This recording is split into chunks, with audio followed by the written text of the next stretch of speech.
Hello and welcome to Lansing Pulse. I'm Ken Miller, joined by City Administrator Tim Vandall. Tim, let's start today with some longer-range planning items for Lansing. You and I and a few other people, council members, staff, attended a KDOT planning meeting in Lenexa. This is going back about 2 weeks from when we're recording this, which is November 3rd. It was heartening to see that K5 received a lot of support for improvements, and support not only from you and me, but people from outside of Lansing actually supported it. Talk about what impact that improvement would make if we improved K5 essentially to get to I-435. Yeah, it would have a major impact for Lansing on a lot of different ways. One of the things that people don't realize, as the crow flies, the distance from Lansing to the Kansas City airport is almost the same as the distance from Lansing to the Legends area. Right. But you almost don't think about it because to the airport it takes 30 minutes and to the Legends it takes 12. Right. So improvements to K5 will just have a monumental impact for Lansing and our citizens, not only in accessing 435 and the rest of the metro, but K5 has to be one of the most dangerous state highways in the entire state. It's pretty often where you see bad things happening on that road because it's pretty windy and there's not much of a shoulder for most of it. So it's a very dangerous road, I would say. But also, even beyond the safety impact, from an economic development standpoint, I think improvements to K5 would be huge for the region.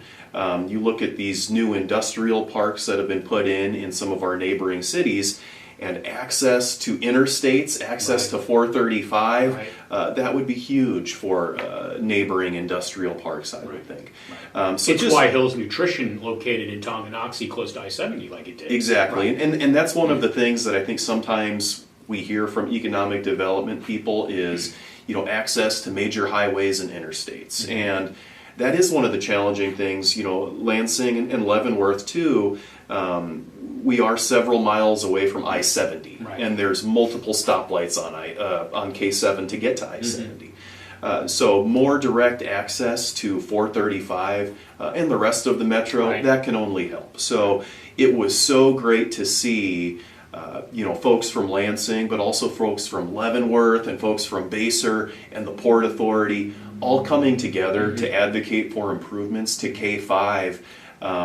Someone was telling me that 15 or 20 years ago, there were times when cities would kind of almost shoot down other cities' projects. Where the communities in Leavenworth County were not unified 15 or 20 years ago.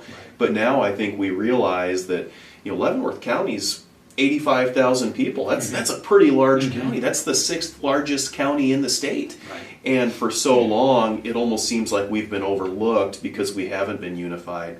So it was great to see all of these different cities and organizations and the county as well coming together to really support the K5 project. There were also a couple of other Leavenworth County projects on there to improve access on, or the commutability, I guess you could say, on K7.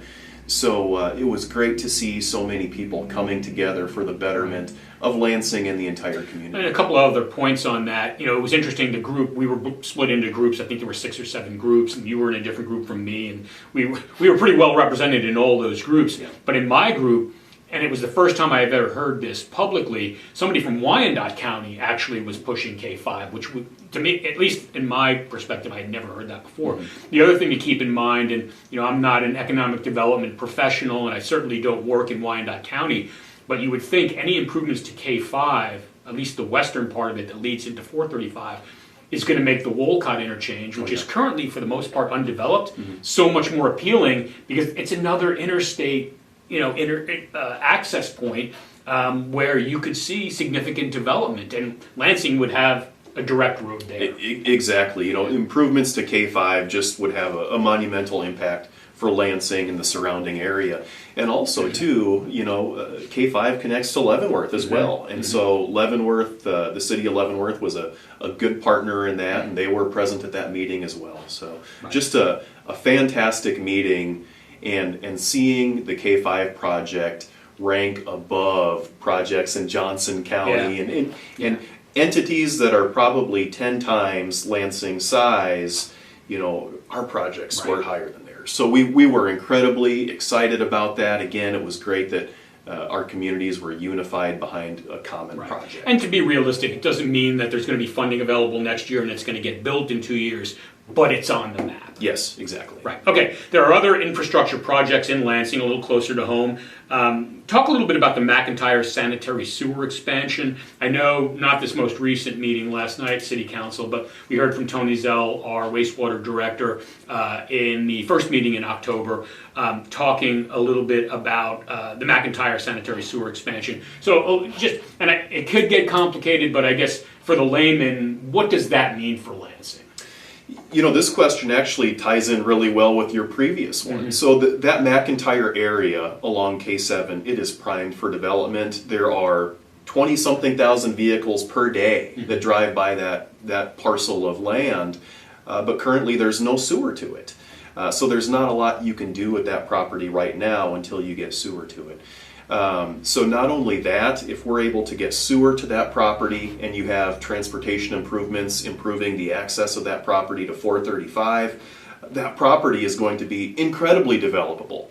And what's exciting to us about that too, you know, we applied for a grant from the state of Kansas, and the state of Kansas shared our vision as well. So we were approved for a $1.3 million grant from the state of Kansas. Leavenworth County chipped in about $240,000 for design of that project as well. So there's been a lot of community partners in designing this sewer line.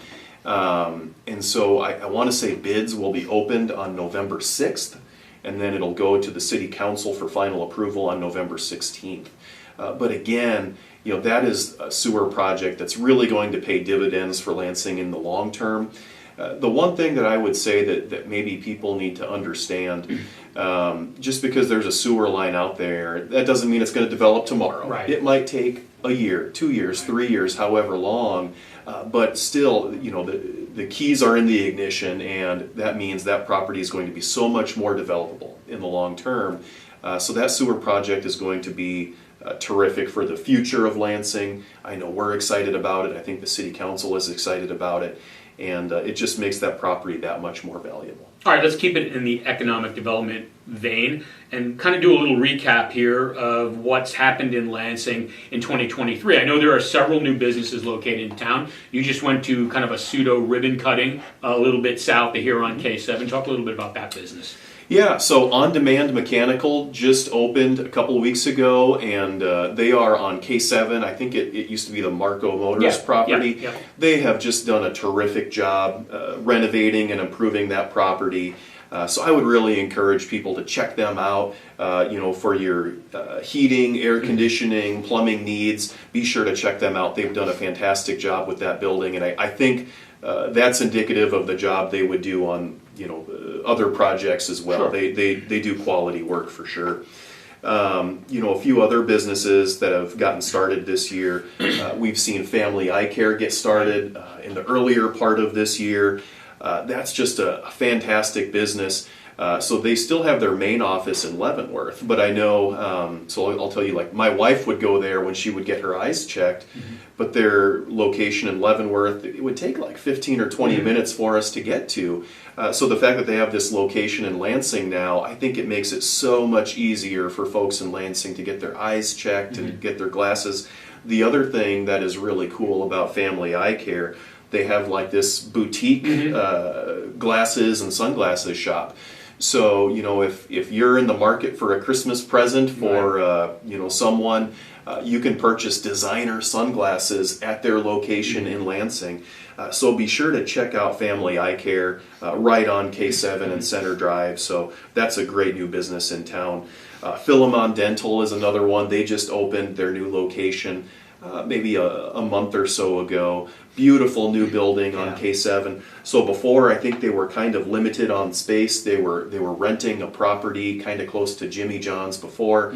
So they have this newer building now. Plenty of parking. Plenty of parking, right. And not only that, their parcel also has almost a second vacant lot for future commercial expansion for somebody else. So that's a new business we're excited about.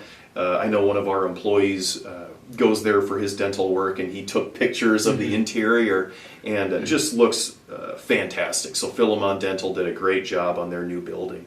Another one that we've gotten a lot of questions about, Take 5 Oil. They opened about a month or so ago as well.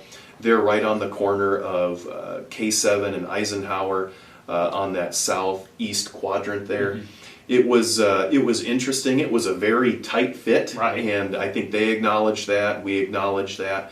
But it went through our planning commission process. Not only that, we also submitted the plans to the state of Kansas to make sure they were okay with it. And there's no K7 access to it, but their access point, or exit point, I should say, it's pretty close to K7, so the state had to be involved as well. So it's a very tight fit, so people would enter off of the alley there, and you'd drive in through the alley, get your oil changed in 5 to 10 minutes, and then you exit off of East Eisenhower. So that's a new business that it'll be exciting to see how that materializes and shakes out. And so yeah, that's another one we're excited about. A couple other things longer term. So Tractor Supply is under contract for a parcel in Town Center. They're going through their design and planning process right now. We're hoping to see some movement on that in early 2024. And so once they build their new facility in Town Center and get rolling there, I'm sure their location at the corner of K7 and Eisenhower will go on the market. So, but again, they own that property, so they'd be able to sell that to whoever their preference to sell it is. So. So that's another thing we're excited about, Tractor Supply's impending move and expansion. So another thing that our residents may have noticed, KCC. So they purchased property in Town Center. They purchased 12 acres about almost last year at this time. And recently they put up a big billboard along Center Drive. On the southern part of Town Center. Yes, on the southern part of Town Center that just says, KCC coming 2027 or 2028 with your help. So that's going to be another thing that will be incredibly exciting. That will be hundreds of students per day going to local businesses. That's going to improve, the foot traffic in neighboring businesses. I think that's going to make the other parcels in Town Center more marketable. So that's going to be a great thing. That's still a few years out, but that'll be a really good thing for Lansing. So lots of real big success stories that we're excited about in Lansing the last 12 months. A couple things that I'll also say too, and with successes, there's also challenges and opportunities for growth. We get a lot of questions about the golf course closure, and the thing that is challenging about that is a privately owned business, and I'm sure from their perspective, they felt like if they weren't turning a profit, they wanted to close it down. So we really didn't have anything to do with that, and we've tried to keep the lines of communication open, but that's been a little bit of a challenge too. I know we're reaching out to them, encouraging them to keep the property as reasonably well kept as they can. So that's kind of been a challenge. And to be clear, they are not required to keep us informed. It would be nice if they kept us informed, but they're not required to. It's a private business, Right. And right now it's just a vacant lot. There's vacant lots in multiple towns. There's vacant lots in Johnson County. So right now, I think they're trying to sell the property. What they sell it for and who they sell it to, I think we'll be involved in that from the zoning standpoint. And also, if someone wanted to come in, they would have to have their plans approved by our building inspection department. So the city will be involved in it. At some point, it would become public. At some point, it would. Absolutely, it would. But right now, I think they're trying to sell it, but we just don't have a lot of data on that right now. So that's been a little bit disheartening, because I know there were a lot of golfers in Lansing that were disappointed when that closed its doors. But we'll continue to keep our ears to the ground on that. We'll help them if they ask us for help, but beyond that, we'll try to keep on them from a code enforcement standpoint as well. Another thing that we've talked about this for a few years. Residential growth and development has just been a challenge for us. I want to say we had either 4 or 6 new duplexes built this year. We had maybe 6 or 7 new single-family homes. And then I think there was a 14-unit townhome complex kind of by Econo Lodge that was built. So there's been a little bit, but not nearly as much as we'd like to see. So again, that's been a tough nut to crack.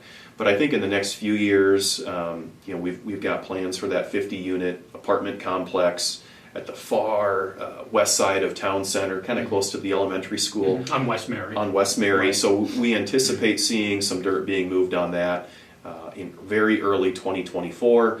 There's still plans for a new subdivision that would connect Pebble Beach Drive. So there's, I want to say it'd be maybe 120 lots or something like that. That would be a single family subdivision. But the challenging thing with that we always hear from developers and builders, if interest rates are 7 or 8%, that can really slow down houses that they sell. Right. And I don't think they want to kick off a new subdivision until they see more homes moving faster. The timing is tough on that. The timing is challenging for sure. So that's been one of the things that we're constantly working on. We recently did a housing study that talked about different types of housing you could see. And I know one of the things that came up that was kind of interesting, because we're talking about the challenging portion with interest rates. It talked about one of the things that could do well in Lansing are these larger estate style lots. 2 or 3 acre lots with expensive homes. And then I think from the housing studies perspective, people living in a $400,000 home might move up to that $1 million home, and then that frees up the $400,000 home. Right. So there's a lot of different things, I guess, that go into the housing market in Lansing. But again, it's been a challenge the last few years. We've seen some progress. We're hoping to see more progress in the next year or two. All right, there's been progress made in moving forward with the Lansing Community Aquatic Center. I know a tentative design plan has been approved by the City Council, but tell us more about where the project is on its own timeline. I think we're still talking about an opening date when people can swim in it in June, July, somewhere 2025. So we're still a year and a half away. But talk about, there's the design phase. You've had a lot of citizen input on this. Where are we on the timeline? Yeah, so you're right. So the design was approved by the City Council on October 19th. And so now our design engineer kind of has their marching orders, and they can put that out on like a bidder's website to get interest in it. And I think we're planning to open bids for that in February of 2024. So bid opening is just 3 or 4 months away. Beyond that too, we'll also have to do our bond financing in early 2024. Right. And so there are so many variables about how much certain things will cost, and it's almost premature to talk about too much of that because we don't have the bids yet. Right. But I can tell you the bond cannot exceed $9 million. Right. So one of the discussions the City Council had at that meeting was, say we put this out to bid and $9 million gets us 1 water slide but not 2. The City Council spoke briefly about, at that point we would need to find that $150,000 for water slide number 2 somewhere else, if they even want to do that. Right. So that's one of those things I think it'll be kind of interesting to see, because again, we won't know how much it costs until probably mid-February. And at that point we can kind of decide, maybe we want the second water slide, maybe we don't. What ornaments do we put on that? Yeah, exactly. Yeah. There's just a lot of variables right now. But again, I know we're incredibly excited about it. So we would see construction take place almost throughout all of 2024. And I think we are shooting for Memorial Day opening in 2025. Okay. And we get a lot of questions about the pool, rightfully so, because it was on the ballot last year and approved by our voters by a slim margin. Very slim, yeah. But I think once people start seeing dirt being moved and concrete being poured and things like that, I think people will start to get excited about it. And there is signage out there, isn't there? Yeah. We do have signs out there to kind of show people generally where it is. And the one thing that I'll say too, so the actual aquatic center will be a little bit west of where the signs are. So if anything, the aquatic center will be a little bit closer to Angel Falls Trail than the Bittersweet intersection. But we're excited about that. But beyond that too, I mean, this is a $9 million project, so we want to be sure we do it right. We want to be sure everything is well thought out. And one of the things that I've been most proud about with that project, we have this terrific citizens group who's kind of guided us and steered along the design.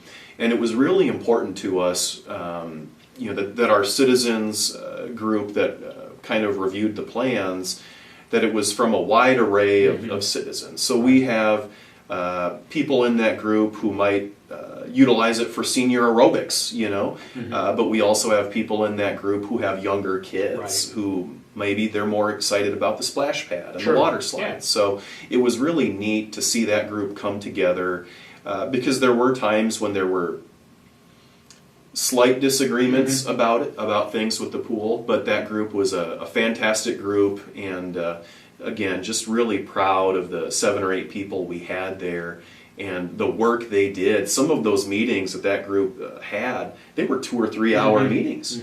So it was really just great to see that group come together for the betterment of Lansing. We're proud of the residents who were in that group and thankful to them. Right. Okay, lastly, and I know we've spoken about this before, and I'm sure it's one of the challenges that you face being the city administrator for the city, but small cities like Lansing, they always face problems when trying to hire and retain good employees. So how have we fared recently? And I know as part of the Friday e-blast that I put out via email each week, I've got a standard towards the bottom of it. Here's the link to our page where you can see what jobs are available. There are 3 jobs available, at least 3 jobs available right now. So I know it's a challenge you face. Talk about how we're going about kind of solving that.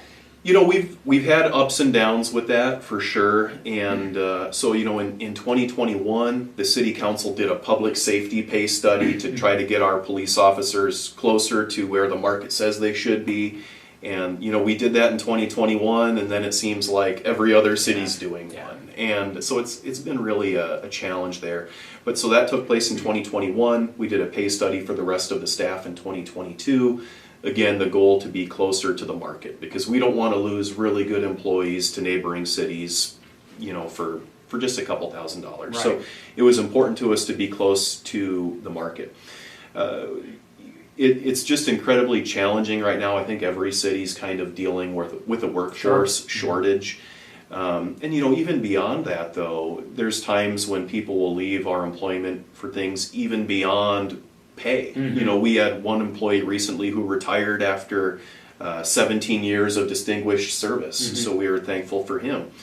We had another employee who he was in a department where the hours were challenging for him because he was a younger gentleman, and I want to say he's a teacher in a school district like 20 minutes away now. So we had another employee who I want to say it was like his wife inherited her grandparents' house or something like that, so they moved to Missouri. So there's lots of different reasons why sometimes people will leave our employment, and again, it is incredibly challenging. I know police, that seems to come up the most, and like I know in our police department, I want to say we have like a $1,500 signing bonus for new police officers. We have a referral bonus for people, so if one officer encourages somebody else to apply and they get hired, that person would get a referral bonus. We have a bilingual bonus, so if someone speaks multiple languages, whether that's Spanish or sign language or whatever, we will give people a bonus. So there's a lot of different things that we try to do to make it appealing to work for the city. Certainly, though, it's been a challenge, and there's no silver lining. Even cities in Johnson County are struggling with finding people too. But we are just so proud and thankful of the employees that we have. Obviously, there's ups and downs with everything, but we're just so thankful for the dedicated people that we have. We got a lot of great employees here. Right. Does anybody point out to you, and I know, speaking from my own experience, one of the things that drew me to come 18 years ago to Lansing were benefits, and whether you're talking about healthcare, whether you're talking about retirement, the fact that we've got capers and we have ICMA. And I'm not necessarily talking about exit interviews, but what are you hearing? Has that view of the benefits package changed since you've been city administrator? I guess, to be honest, I really don't hear as much about benefits, especially from younger employees, as much as you do from employees who are maybe closer to retirement. Right. So that's one of those things, like you had mentioned, we offer a separate 457 plan that's purely, Right. we're not required don't to have do to that. do it, right. Or the city is not required to do that. Right. But we offer that to our employees to give them a secondary retirement package. So we will match 2% of our employees' income if they choose to do that. Right. And again, there's a lot of cities that don't do that. Our, another example of something, our police department is currently on KP&F. There are law enforcement agencies in other areas that are not on KP&F. So I mean, that's certainly a feather in our cap as well. But I don't hear as much about the benefit side from our younger employees who are departing as much as I do from maybe our older ones. I know like our health insurance, so that's been with United Healthcare for the last couple of years. And I want to say we cover 75% of an employee's premium. But I think that goes up to 80% if an employee is on the health savings account plan. So that's like a high deductible plan. The one thing that's interesting, and you got me going down a rabbit hole. Yeah, sorry. The thing that's kind of neat about those health savings accounts, if you have a procedure or something coming up, you can put money in that health savings account tax-free. And so that's something that can be purely hugely beneficial. And I know the city contributes to those HSA plans as well. So like if a person is on a family plan, the city contributes, I want to say $1,200 to that health savings account. So Annually. Annually, exactly. Yeah. So health insurance is something that, quite frankly though, that's becoming more and more challenging. It's more and more expensive each year. So but again, I guess kind of getting back to the original part of your question, we've had positives in keeping employees, but we've also had challenges, and we're always looking to improve ourselves. But again, it's something that I think it's just nationwide, and to be honest, I think it's going to be this way for the foreseeable future. So it's just a major workforce shortage everywhere. All right, I've been speaking with Lansing City Administrator Tim Vandall for Lansing Pulse. I'm Ken Miller.